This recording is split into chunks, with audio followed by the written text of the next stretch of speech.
आम आदमी पार्टी की तरफ से जो प्रेस की गई वो सिर्फ और सिर्फ झूठ का प्रसार और असलियत में अगर इसको स्ट्रिक्टली लीगली देखा जाए तो कोर्ट ऑर्डर को गलत तरीके से मिसरिप्रेजेंट करने का जो काम इन्होंने किया है, कंटेम्प्ट ऑफ कोर्ट बनता है। और कंटेम्प्ट ऑफ कोर्ट इसलिए बनता है कि ज़मानत के ऑर्डर को ये लोग प्रस्तुत कर रहे हैं डिस्चार्ज या एक्विटल के ऑर्डर की तरीके से। ज़मानत का ऑर्डर सिर्फ ज़मानत का होता है जिसके बाद ट्रायल कोर्ट में चलती है, और उस कोर्ट में जो ट्रायल चलती है उसके आधार पर केस में तय होता है वेरासिटी ऑफ केस और उस केस में क्या क्या चीज़ें संलग्न पाई गई, क्या क्या उसमें कोर्ट कचहरी में कैसे चला। उस ऑर्डर को भी इन्होंने पार्ट पार्ट में प्रस्तुत किया। उस ऑर्डर की जो सोल है या जो ऑर्डर कहना चाह रहा है उसके 2 पैराग्राफ्स जो है वो मिसिंग है, और इसको आधार बनाकर इन्होंने जनता को गुमराह करने का दोबारा से काम किया। ये प्रस्तुतिकरण करने का प्रयास किया गया कि पूरा का पूरा स्कैम जो है वो घोटाला ही नहीं है, बल्कि पीएमएलए केस में जो 2, जिसको हम वकीलों की भाषा में कैरियर्स कहते हैं, जो सोने का सामान इधर उधर लेके जाते हैं ना, उनका मालिक कोई और होता है और वो केवल कैरियर्स की तरीके से अपने शरीर की कैविटीज़ के अंदर, संदूक के अंदर, बाकी चीज़ों में लेकर जाते हैं। ये कैरियर्स का केस था। ये 2 व्यक्तियों के ऊपर जो एलिगेशन है वो ये है कि 30 करोड़ इन्होंने ट्रांसफ़र किया दिल्ली से गोवा के चुनाव में, वो पैसा इस्तेमाल हुआ, और एक ने जो कि एडवर्टाइजिंग आदि का काम करता है उसने उस पैसे को आगे इस्तेमाल किया, फर्दर यूज़ किया। और जो एक इसमें से है गौतम मल्होत्रा, वो अकाली दल के एक पूर्व नेता के जो हैं बेटे हैं, और जो खुद लिकर के बिजनेस में हैं। और जो लिकर के बिजनेस में है उनके वकील ने, मैं आपको पढ़ के सुनाती हूँ कि उनके वकील ने कोर्ट में क्या कहा, ताकि आपको क्लैरिटी हो जाए कि कोर्ट का ऑर्डर क्या है और उसका प्रस्तुतिकरण क्या है। ये ऑर्डर है 31/2022 का, और इसमें लिखा गया है जो पैराग्राफ 80 से पहले मैं आपको पढ़ के बताती हूँ, पैराग्राफ 71, जिसमें इन्होंने कहा है 73 paragraph, Dinesh Arora date under section 161 CRPC in the CBI case and being referred to by learned senior counsel for the applicant go to show that the applicant and his family members were coerced and threatened to pay 6% commission out of their profits as bribe or kickback, or otherwise their manufacturing units in Punjab will be shut down by the ruling AAP in the said state, and hence, in the light of the above, learned senior counsel appears to be right in making a submission that even if the applicant agreed to pay or actually paid any such amounts as bribe or towards repayment of the kickback, it was not paid with requisite criminal intent or mens rea to commit an offense. What to say of a serious offense like offense of money laundering under PMLA? He has also referred to the above quoted observations made in para number 388 of the judgment. वो आगे कचहरी की जो normal cases हैं उनको इसने site किया है। यानी उसमें जो वकील ने ज़मानत लेते हुए कोर्ट में बयान दिया, आर्ग्यू किया, तो उसने ये कहा कि 6% कमीशन जो है वो इनसे उगराई के रूप में लिया गया था, और इनको धमकी दी गई थी कि अगर आप ये उगराई का पैसा नहीं दोगे तो आम आदमी पार्टी की सरकार रहते आपका शराब का मैन्युफैक्चरिंग का जो बिजनेस चल रहा है वो हम पंजाब में तो चलने नहीं देंगे, वो बंद कर देंगे। उसको संज्ञान में लेते हुए कोर्ट के सामने आर्ग्यूमेंट हुआ कि किसी भी क्राइम को करने के लिए मेंस रिया यानी मानसिक अवस्था कि मैं अपराध करना चाहता हूँ वो आवश्यक है। इस केस के अंदर जो मल्होत्राज हैं उनको बाजू मरोड़ के ये पैसा वसूला गया था, अगर मान भी लिया जाए कि ये पैसा इन्होंने दिया। और सेकेंडली जो भी ऑब्जर्वेशंस कोर्ट ने दी हैं वो ऑब्जर्वेशन एक पर्ची को लेकर दी हैं, जो ट्रांसफ़र का जो पैसा है। अब हम लोग को जो भी क्षेत्र में काम करते पता है कि हवाला का काम पर्चियों के ऊपर होता है, फ़ोन इन्होंने डिस्ट्रॉय किए हैं, व्हाट्सएप कॉल्स इन्होंने डिस्ट्रॉय किए हैं, और जो पर्ची के ऊपर कच्ची पर्ची पे काम करता है वो पर्ची संभालने के लिए तो नहीं रखेगा, वो पर्ची डिस्ट्रॉय की है। लेकिन जब ट्रायल चलेगी, जब कोर्ट के अंदर बयान होंगे, क्रॉस एग्जामिनेशन होगा, उसके आधार पर ये तय होगा कि क्रिमिनलिटी या अपराध कितना है कितना नहीं। ज़मानत का जो ऑर्डर होता है वो एक्विटल का या डिस्चार्ज का ऑर्डर नहीं है। इसलिए मैं ये मांग करती हूँ कि ऐसे लोगों के खिलाफ जो कोर्ट के ऑर्डर के साथ खिलवाड़ कर रहे हैं, लोगों की ओपिनियन बदलने के लिए झूठा इस्तेमाल कर रहे हैं, कंटेम्प्ट की प्रोसीडिंग्स चलनी चाहिए, क्योंकि आए दिन का इन्होंने, इस पार्टी ने एक झूठा तमाशा बना रखा है कोर्ट प्रोसीडिंग्स का भी और जनता के मानस का भी। अगला पैराग्राफ जो मैं आपको पढ़ के इसी ऑर्डर का सुनाना चाहती हूँ, जिसके ऊपर आम आदमी पार्टी ने प्रेस कॉन्फ्रेंस की, वो है पैराग्राफ 80। पैराग्राफ 80 कहता है इसी जजमेंट का, ऑर्डर का, not judgement but order, however it is made clear that the observations made in this order are only for the purpose of deciding the bail applications of the applicants, and nothing contained in this order shall tantamount to the expression of any opinion on merits of the case। यानी case तो तय ही नहीं हुआ जी, ये court का order कह रहा है, खुद जज अपने मुंह से जमानत देते हुए कह रहे हैं कि ये ऑर्डर केवल और केवल बेल के लिए है, इसे किसी भी अन्य विषय के ऊपर आप रिलाय भी नहीं कर सकते, ये कोर्ट का ऑर्डर कह रहा है। और इस ऑर्डर के चलते इन्होंने इस प्रकार की प्रेस कॉन्फ्रेंस की, जिसमें ये कहा कि पूरा केस झूठा है, कोई घपला घोटाला हुआ ही नहीं, और केवल मात्र जमानत 2 लोगों को मिल गई, जो कि उनका वकील कोर्ट में खड़े होकर आर्ग्यू कर रहा है कि मान भी लिया जाए कि 6% अगर हमने किकबैक दिया तो वो हमने किकबैक एक ऐसी अवस्था में दिया जहां पर हमारी बाजू मरोड़ के ये पैसे हमें धमकी देके वसूले गए थे। ये ऑर्डर का हिस्सा है, और इस ऑर्डर के चलते पार्ट रीडिंग बिना कॉन्टेक्चुअलाइज किए हुए प्रेस कॉन्फ्रेंस करना और ये कहना कि पीएमएलए का जो केस है वही नहीं है और कोई शराब घोटाला नाम की चीज़ नहीं है। अब शराब घोटाला के ऊपर मैं दोबारा अपने आपके माध्यम से देश दुनिया को बताना चाहती हूँ कि जब मनीष सिसोदिया की ज़मानत रिजेक्ट हुई, वो भी कुछ दिन पहले ही रिजेक्ट हुई थी, उसके अंदर कोर्ट की ऑब्जर्वेशन क्या है वो भी आप संज्ञान में लें, और आपको पता चलेगा कि किस प्रकार से इन्होंने पूरे मामले को ऑब्फ्यूस्केट करने का प्रयास किया है। पहला तो इसमें मैं आपको ये है जो एप्लीकेशन, जो बेल एप्लीकेशन रिजेक्ट हुई है वो 28 अप्रैल को हुई है। इसमें पैरा 37 है, और पैरा 37 पूरे तरीके से डिस्कस कर रहा है that it is also the case of prosecution that during this period the co-accused Vijay Nair was very active, and he was acting as per the instructions of this applicant and his other colleagues, and he was constantly in touch with different stakeholders in liquor business to help them in getting prepared a favorable excise policy. He had demanded a huge illegal gratification in advance. For the said purpose, it is stated that the certain WhatsApp chats and other records collected during the course of investigation have revealed that some persons who were part of the South liquor lobby had planned 2-3 visits to Delhi, and it goes on to describe कि विजय नायर ने business के लिए किस hotel में रुके, क्या क्या काम किया, और बिना गवर्नमेंट GOM की रिपोर्ट के बिना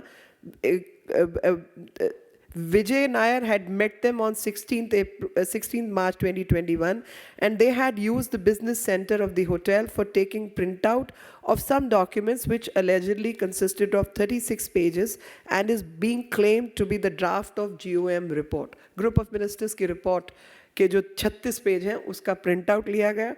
It is also being alleged that the draft of GOM report dated 15th March 21 has been recovered from the computer of the applicant, in which there were provisions of 5% profit margin for wholesalers and eligibility criteria of turnover of rupees 100 crores only. तो 100 करोड़ की जो बार बार 100 करोड़ आ रहा है वो 100 करोड़ यहाँ से आ रहा है। जिस चीज़ के प्रिंट आउट इन्होंने लिए वो इनके कंप्यूटर से भी वो कागज़ निकले हैं। ग्रुप ऑफ मिनिस्टर्स की रिपोर्ट इनके कंप्यूटर से निकली है जिसमें 5% प्रॉफिट मार्जिन की बात की गई है, और इसमें जो रिकवरी है कंप्यूटर की वो भी कॉन्फ्रेंस हॉल में रखा गया था पूरी किकबैक 90 से 100 करोड़ जो है साउथ लिकर लॉबी से कैसे ली गई, ये पैराग्राफ 37-38 में बहुत अच्छे से डिस्क्राइब्ड है। और evidence collected so far also prima facie corroborates this allegation, ये भी कोर्ट की ऑब्जर्वेशन है। उसके बाद पैरा 62 है जिसमें कहा गया है कि further some evidence is also alleged to have surfaced during investigation to show that some of the above kickback or bribe amount received from South Lobby was spent on utilized in connection with election campaign of the Aam Aadmi Party in Goa, and some cash payments through Hawala channels were alleged to have been sent to Goa for bearing the said expenses, and even some fake invoices are alleged to have been created as a cover-up for the cash amounts transferred through Hawala channels. ये मनीष सिसोदिया के bail application rejection के समय पर court की observation है. It is stated that the above cash transfers were made as per instruction of the co-accused Vijay Nair, who was representative of the applicant in Aam Aadmi Party and also the media in charge of AAP, looking after the work related to said elections, and he also roped in a company named MS Chariot Productions Media Private Limited. Why am I quoting MS Chariot Production Private Limited? क्योंकि ये राजेश जोशी का नाम इसमें आता है और राजेश जोशी है जिसको बेल मिली है, लेकिन राजेश जोशी की कंपनी को हवाला का पैसा ट्रांसफ़र करने के लिए इस्तेमाल किया गया, और जो कोर्ट की ऑब्जर्वेशन है वो उन हवाला की पर्चियों को लेकर है. जाहिर तौर पे पर्चियाँ संभाली नहीं जाती, और जब ट्रायल चलेगी तो बयान में वो बातें corroborate होंगी. जो व्यक्ति विटनेस है उसकी क्रॉस एग्जामिनेशन होगी, उस क्रॉस एग्जामिनेशन के आधार पर वेरासिटी ऑफ स्टेटमेंट को टेस्ट किया जाएगा. ये है so far as things regarding Mr. Joshi, Rajesh Joshi are concerned. Thus, in view of the background, this is para 63, serious nature of allegations made and role played by the applicant in above criminal conspiracy, his connection with the activities relating to generation or acquisition and use, etc. of the above proceeds of crime within the meaning of Section 3 of PMLA, and the oral and documentary evidence collected in support of the same, and as placed for perusal of the court, this court is of the considered opinion that even if the rigors and restrictions contained under Section 45 of the PMLA are viewed and construed reasonably, the prosecution has still been able to show a genuine and prima facie case for involvement of the applicant in commission of the alleged offense of money laundering. तो money laundering का case भी है और शराब का घोटाला भी है, क्योंकि पॉलिसी को लेकर भी कोर्ट की ऑब्जर्वेशन है कि पॉलिसी की जो पॉलिसी बनी है वो गलत बनी है, और उसमें मुफ्तखोरी और पैसा कमाने के लिए पॉलिसी को इस तरीके से करप्ट तरीके से बनाया गया ताकि ये एक बहुत सीरियस इकोनॉमिक ऑफेंस है, और उस इकोनॉमिक ऑफेंस के चलते देश की जनता को, समाज को बहुत नुकसान हुआ है. और जो एविडेंस कलेक्ट की गई है इन्वेस्टिगेशन के दौरान वो काफ़ी वॉल्यूमिनस है. The evidence is voluminous. That is the statement made in while rejecting Manish Sisodia's bail application, and thus commission of offense is found there. Involvement of the accused is also found, and thus application is rejected. और इस order में भी क्या लिखा है, जैसे मैंने para 80 पढ़ा था आपके संज्ञान के लिए, कि ये जो order है ये केवल और केवल जमानत के विषय पर है. इसका संज्ञान किसी और पक्ष से नहीं लिया जाता. ये डिस्चार्ज ऑर्डर नहीं है, ये एक्विटल का ऑर्डर नहीं है, क्योंकि एक्विट कोई व्यक्ति होता है जब पूरी गवाहियां हो जाती हैं और उसके बाद कोर्ट जो है छोड़ता है, वो एक्विटल होता है. डिस्चार्ज होता है at the time of filing of chargesheet. Charges के ऊपर केस में बहस होती है, और कुछ व्यक्ति के खिलाफ अगर कुछ चीज़ें नहीं पाई जाती तो उसको उस स्टेज पर डिस्चार्ज किया जाता है. ये वो भी ऑर्डर नहीं है, ये बहुत इनिशियल स्टेज का ज़मानत का ऑर्डर है. और ज़मानत किस कंडीशन पे दी गई है, जहां पर वकील ने कोर्ट में खड़े होकर बहस की है कि हम भी विक्टिम हैं, क्योंकि आम आदमी पार्टी के लोगों ने हमारी बाजू मरोड़ के हमसे पैसा लिया है, और हमसे कहा गया कि अगर आप पैसा नहीं देंगे तो हम आपका धंधा पानी पंजाब में बंद कर देंगे. इसकी वजह से हमको इनको पैसा देना पड़ा. ये कोर्ट का आर्ग्यूमेंट है कि even if this is assumed then we were only acting because there were coercion and pressure on us. That is so far as Mr. Malhotra's bail application is considered. In this para 65, जो मनीष सिसोदिया की bell reject करने के बाद court ने जो order किया है वो भी मैं आपको पढ़ के सुनाना चाहती हूँ. However, nothing contained in this order shall tantamount to expression of opinion on merits of the case. E-copy of this order be sent दस्ती etc. यानी दोनों कोर्ट्स क्या कॉमनैलिटी है, दोनों कोर्ट्स ऑर्डर पास कर रहे हैं केवल जमानत के ऊपर. दोनों कोर्ट्स की जो स्टैंडर्ड ऑपरेटिंग लाइंस होती हैं वो दोनों में लिखी गई हैं कि this order does not amount to discharge or acquittal and is not on merits. Merits पे ऑर्डर कब पास होता है? जब चार्जशीट के बाद चार्ज पे बहस होती है या फिर ट्रायल चलने के बाद एक्विट किया जाता है. इनिशियल स्टेज के जमानत के ऑर्डर को एक्विटल या डिस्चार्ज का ऑर्डर बताकर ये कहना कि कोई घपला घोटाला हुआ ही नहीं, 1 साल से हम परेशान हैं और बहुत शरीफ लोग हैं, बहुत ईमानदार लोग हैं, ये कंटेम्प्ट ऑफ कोर्ट है, ये कंटेम्प्ट ऑफ एजेंसीज है, ये कंटेम्प्ट ऑफ इंस्टीट्यूशंस है. क्योंकि इसको हमारी भाषा में चोरी और सीना चोरी कही जाती है कि पहले तो देश का नुकसान करेंगे, पैसा चोरी करेंगे और तमाम घोटाले घपलों में फंसे रहेंगे. और अभी जो 45 करोड़ वाला घोटाला आ रहा है उसकी भी रकम कहीं ज़्यादा आ रही है क्योंकि 23 मकानों को तोड़कर मुख्यमंत्री का निवास बनाने का प्रयास किया गया, नई कुछ दुकानें मकानें खरीदी गई. ये तो पूरी सरकार घोटाले बाजों की सरकार है और इसी वजह से इन सब चीज़ों को आपके माध्यम से हम देश दुनिया तक पहुंचाना चाहते हैं कि किस प्रकार से आम आदमी पार्टी के प्रवक्ताओं ने देश को, जनता को गुमराह करने का काम किया है.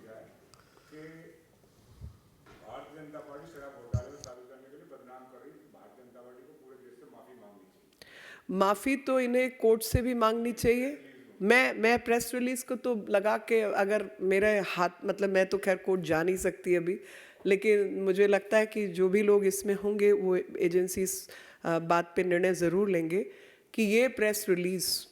जिसमें पैरा 80 लिखा हुआ है और कोर्ट ने खुद ऑब्जर्वेशन दी है कि ये केवल जो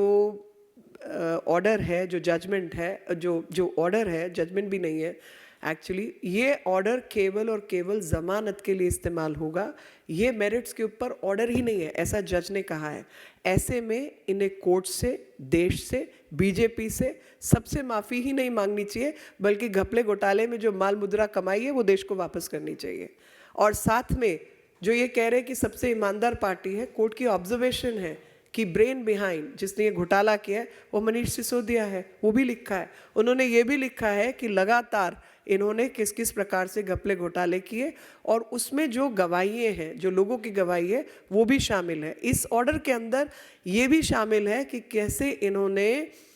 चोरी और सीना चोरी की है. जिस एक व्यक्ति को जमानत मिली है, मिस्टर गौतम मल्होत्रा को, वो व्यक्ति है जिसके वकील ने कोर्ट में ये बयान दिया है कि मान भी लिया जाए कि ये पैसे हमने आम आदमी पार्टी को दिए या 6% की जो बाजी है वो तय हुई, तो वो कोएर्शन था, वो हमारी बाजू मरोड़ के उन्होंने हमसे ये करवाया. हम कोई बिजनेसमैन रिश्वत नहीं देना चाहता, वो रिश्वत हमसे दिलवाई गई है ये कहकर कि अगर आप नहीं देंगे तो पंजाब के अंदर आपका वो धंधा बंद कर देंगे, आपकी फैक्ट्रियां बंद कर देंगे, आप यहाँ काम नहीं कर पाओगे. इसके लिए हमको तैयार होना पड़ा कि अपने प्रॉफिट का 6% हम इस पार्टी को देंगे. ये कोर्ट की ऑब्जर्वेशन ये भी है और मैं इसलिए आपको बता रही हूँ. पैरा 72, पैरा 80 भी जो है आतिशी मरलेना पढ़ लेती या पढ़वा देती तो शायद इस तरीके की बयानबाजी नहीं करती. दूसरी चीज़, मेरे को लगता है कि उन्होंने ऐसा पढ़ के ये बयानबाजी की है. तो जो अर्ध सत्य वाली बात है ना कि अश्वत्थामा मारा गया तो हाथी या व्यक्ति, तो जमानत हुई है और उस जमानत में आपको डिस्चार्ज का या एक्विटल का ऑर्डर नहीं मिला है और वो भी कोर्ट के ऑर्डर के अंदर लिखा गया है. इन लोगों को माफ़ी ही नहीं, पैसा देश का वापस करना चाहिए और इनके ऊपर कंटेम्प्ट प्रोसीडिंग्स होनी चाहिए. इन्हें भी जेल जाना चाहिए ताकि अगली बार से जजमेंट ऑर्डर जो है ठीक से पढ़ना सीख लें. जी, एक और बात इसमें कही गई है प्रेस कॉन्फ्रेंस में कि जब इनके पास कोर्ट में दिखाने के लिए कुछ नहीं बचा तो इन्होंने बिना सोचे समझे, बिना सबूत संजय सिंह का नाम भी घोटाले की देखिए, कोर्ट के अंदर इनको या तो मतलब या तो ये बहुत शातिर हैं जिस पे ये झूठ बोलते हैं, या ये अज्ञानी हैं जिनको कोर्ट कचहरी समझ नहीं आती। अभी इतने सारे कोर्ट के केस फॉलो करेंगे तो शायद कोर्ट कचहरी समझ भी आने लगेगी। पहली चीज़, ज़मानत का ऑर्डर मेरिट के ऊपर नहीं होता। अगर वकील नहीं है इनके पास, वैसे तो 25-25 करोड़ रुपया इन्होंने दिल्ली की जनता का खर्चा वकीलों को देने के लिए, उनकी ओपिनियन ले ली होती तो वही कहते चुप रहिए, इस तरीके की बात करेंगे तो कंटेम्प्ट आप पे भी लग सकता है, क्योंकि सही वकील होगा तो ज़रूर अपने क्लाइंट को सही राय देगा। दूसरी चीज़, कोर्ट का ये ऑर्डर जो है उसके अंदर मनीष सिसोदिया के खिलाफ जो बेल एप्लीकेशन रिजेक्ट हुई है उसमें भी कोर्ट ने कई सारी ऑब्जर्वेशंस दी हैं जो मैंने आपके सामने पढ़ी हैं कि इन्होंने ही घोटाला किया, 100 करोड़ का जो पैसा है उसकी भी मेंशनिंग है, 90 करोड़ कैसे गए वो भी मेंशन्ड है, इस मीडिया एजेंसी का नाम मेंशन है जिसको फ्रंट के रूप में इस्तेमाल किया गया। अब बात आती है कि जो एविडेंस कलेक्ट होती है उस एविडेंस में कुछ अप्रूवर्स के बयान हैं, कुछ और गवाहों के बयान हैं। बयान के बाद उसमें आया कि ये पैसा हवाला से गोवा ट्रांसफ़र किया गया। अब गोवा से अगर हवाला के द्वारा पैसा ट्रांसफ़र हुआ है तो वो कच्ची पर्ची चलती है। कच्ची पर्ची जाहिर तौर पे संभाल के तो नहीं रखी होगी, वो डिस्ट्रक्शन ऑफ एविडेंस है। लेकिन जब ये मामला कोर्ट में जाएगा, क्रॉस एग्जामिनेशन होगी, तो इस चार्ज को स्पेसिफिकली प्रूव किया जाएगा कि कच्ची पर्ची पे पैसा ट्रांसफ़र हुआ या नहीं हुआ। खाली ज़बान पे भी, खाली स्टेटमेंट पे भी वो बात प्रूव हो सकती है अगर आप की क्रॉस एग्जामिनेशन उस व्यक्ति को तोड़ने में नाकामयाब है, आप उसको झूठा नहीं प्रूव कर पाए या आपने गलत प्रूव किया, दोनों चीज़ें हो सकती हैं। तो बयान, स्टेटमेंट आपके खिलाफ है, पर स्टेटमेंट के बाद बात आती है कि वो पैसा ट्रांसफ़र कैसे हुआ। तो वो पैसा जाहिर तौर पे जी चेक से थोड़ा ही ट्रांसफ़र हुआ है, कैश ट्रांसफ़र हुआ है, जिसमें कितने फ़ोन डिस्ट्रॉय कर दिए गए हैं, खुद का बयान है, कितनी एविडेंस जो है वो ख़त्म कर दी गई है। लेकिन उसके अलावा ईडी के पास जो है और बाकी एजेंसीज़ के पास इनकी काफ़ी सारी व्हाट्सएप कॉल्स, कई फ़ोन्स, शायद 2 फ़ोन या कुछ आज भी मौजूद हैं, जिसमें मनीष सिसोदिया के लिए उन्होंने कहा कि इन्होंने पॉलिसी का झालमेल किया, परसेंटेज बढ़ाई,